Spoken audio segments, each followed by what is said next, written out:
In January of 1878, the town of Deadwood was not even 2 years old, and yet, in that brief amount of time, a great deal had happened. Saloons and gambling halls had sprung up, a newspaper was established, and perhaps the most famous gunfighter of the time, Wild Bill Hickok, had been murdered in a small saloon while playing poker.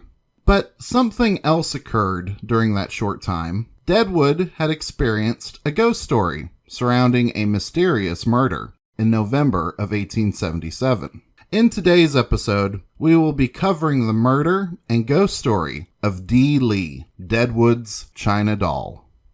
Dee Lee, the China Doll. The murdered woman in this ghost story is Dee Lee. 李迪 However, she is often referred to as Dee He or Dee Gee in newspaper accounts. Her proper name is Dee Lee, as the other two are not proper translations. Her last words, recorded in English in the newspapers are translated as 不要吵我 "Don't shoot me" or 不要 "Don't kill me."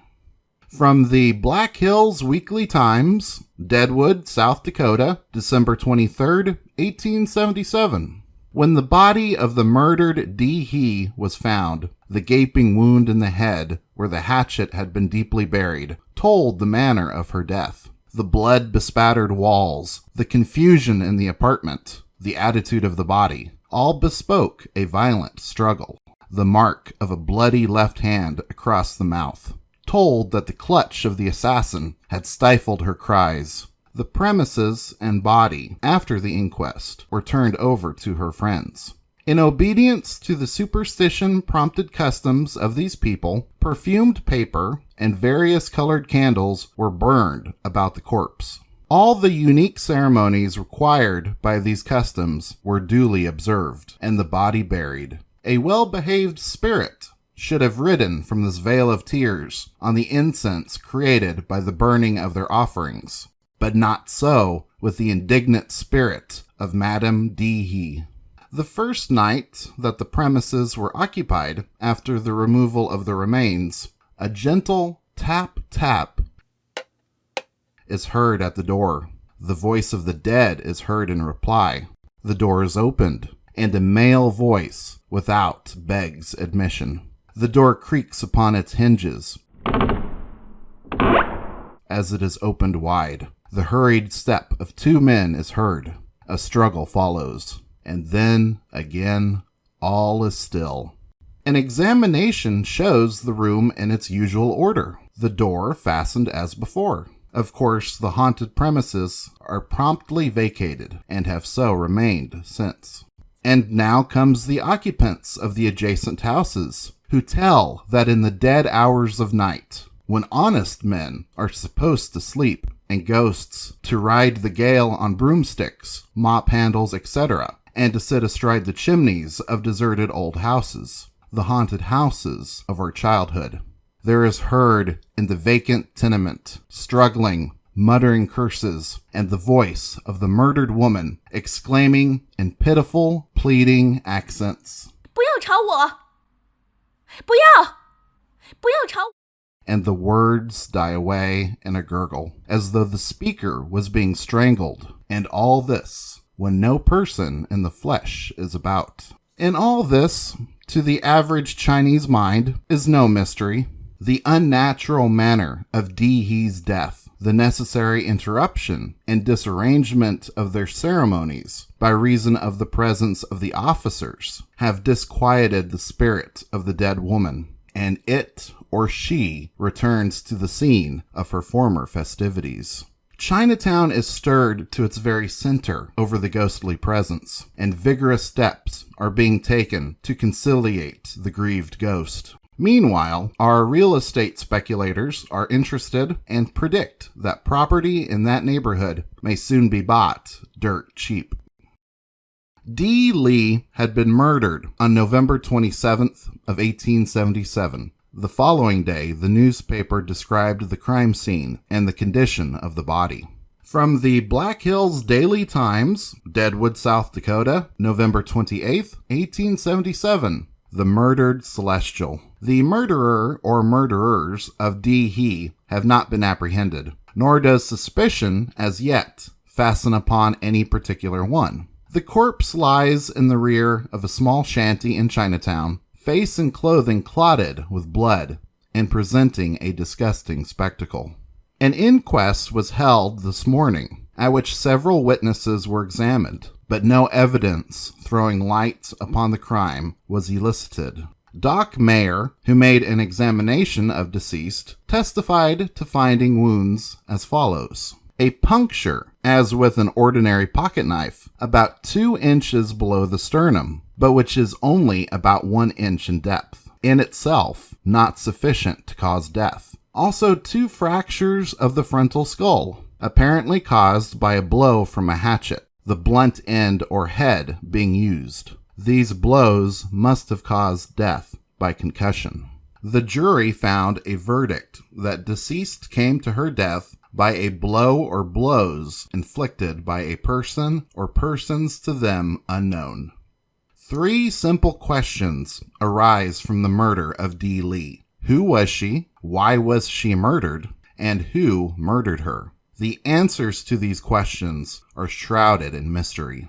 First, who was Dee Lee? Unfortunately, there are no known photos of Dee Lee, and very little is known about her. From contemporary newspaper accounts, we know that Dee Lee was either wealthy herself, or at least had access to a large amount of wealth. The day after her death, the newspaper stated that she owned 3 houses and lots on Main Street and considerable personal property.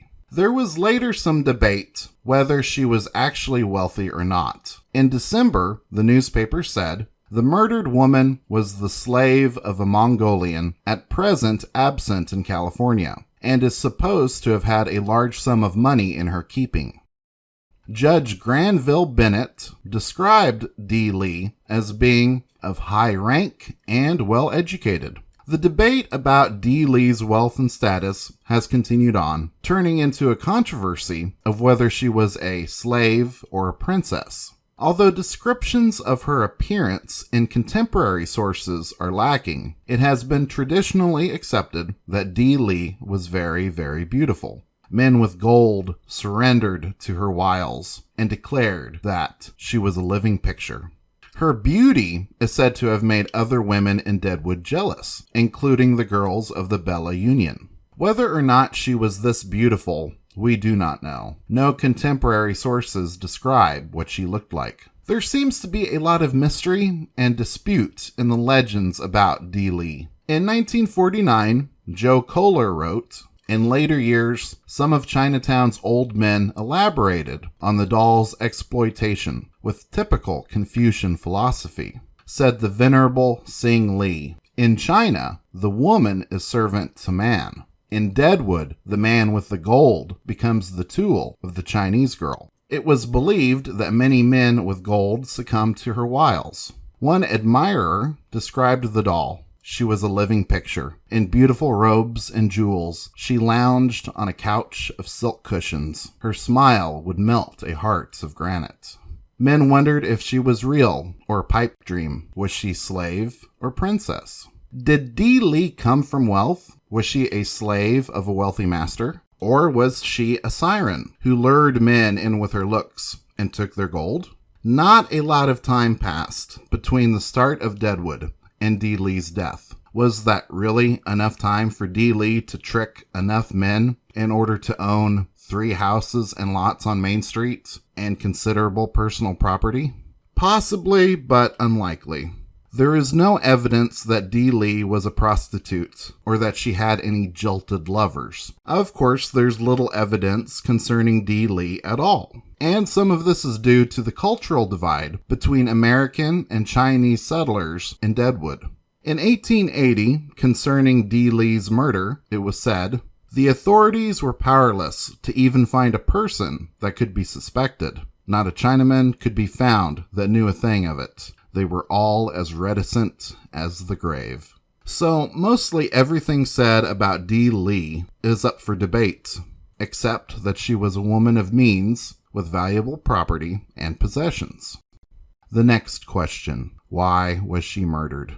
And of course, there's debate about that too. The chief theory is robbery.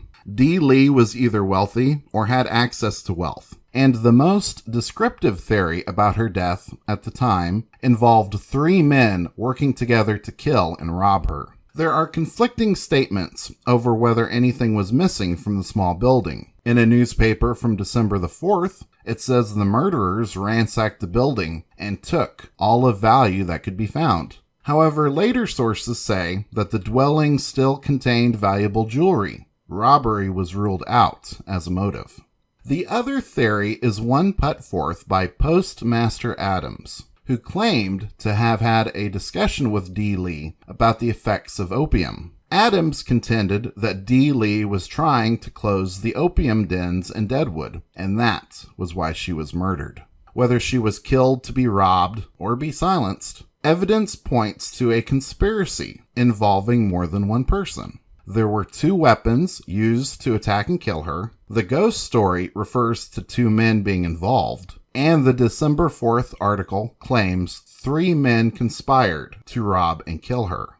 Finally, who murdered Dee Lee? The first suspect is Hong Gi, more likely Hong Lee, who claimed kinship with Dee Lee right after her death. Dee Lee's property and valuables were delivered to Hong right after her death by order of the acting coroner. So if Dee Lee was murdered for her wealth, then this Hong Lee would be the first to benefit from it. Whether he was related to her or not, we do not know. The second suspect is a man named Ah Sing.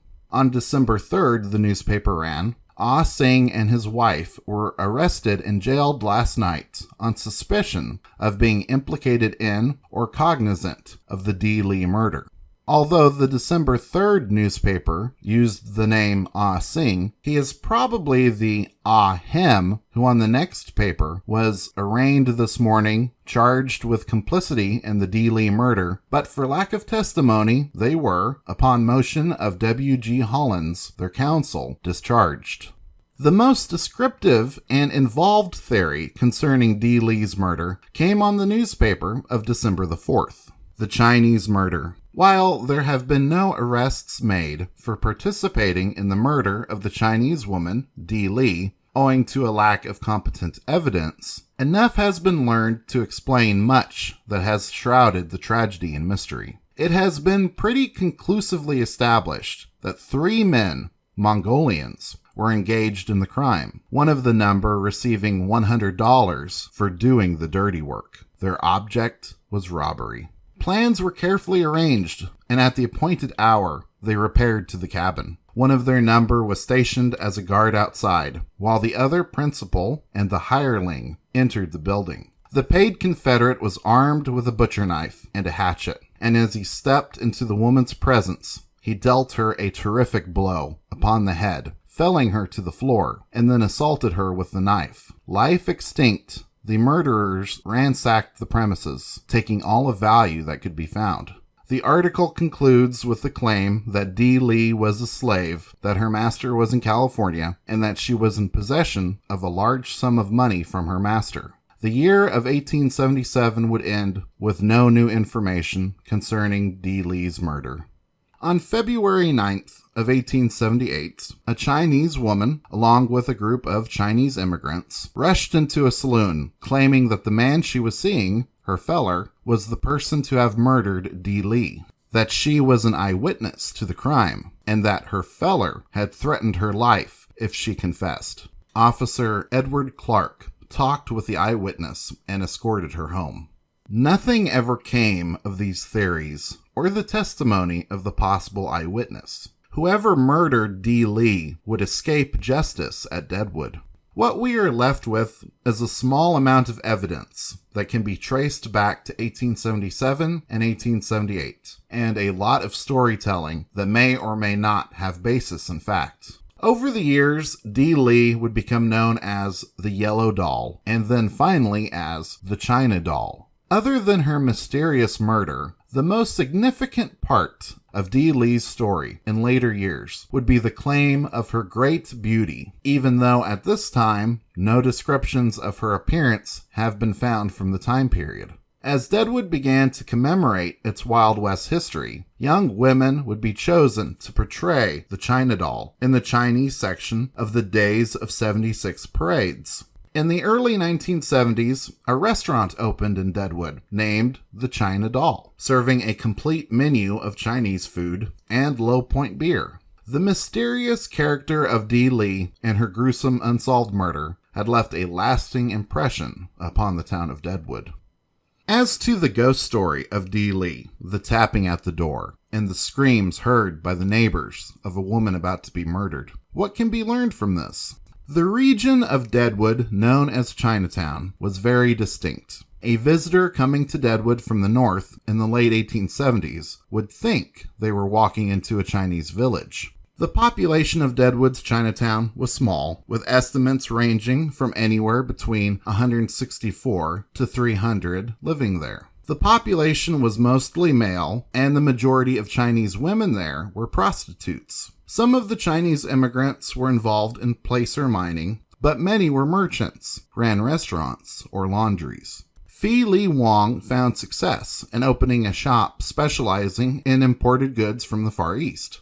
Prostitute cribs could be found in connection with laundries, and there were opium dens. But hanging over the small community was fear and paranoia. There was much anti-Chinese sentiment in the area, which helped cause the residents of Chinatown to be secretive and clannish. Now put into this mix Dee Lee. She's a woman of means, said to be well educated, and not a prostitute. Rumors are that she's either very wealthy or connected to somebody who is. Dee Lee is very different from anyone else in the community. One night, she is violently murdered, but all the suspects are Chinese. The paranoia and fear, normally reserved for outsiders, is suddenly inverted. Who did it? Who can you trust? Who might be next? This makes for an intensely distressing atmosphere, one in which odd noises might be taken for tapping at a door, or maybe the screams of a woman dying could be somebody's bad dream.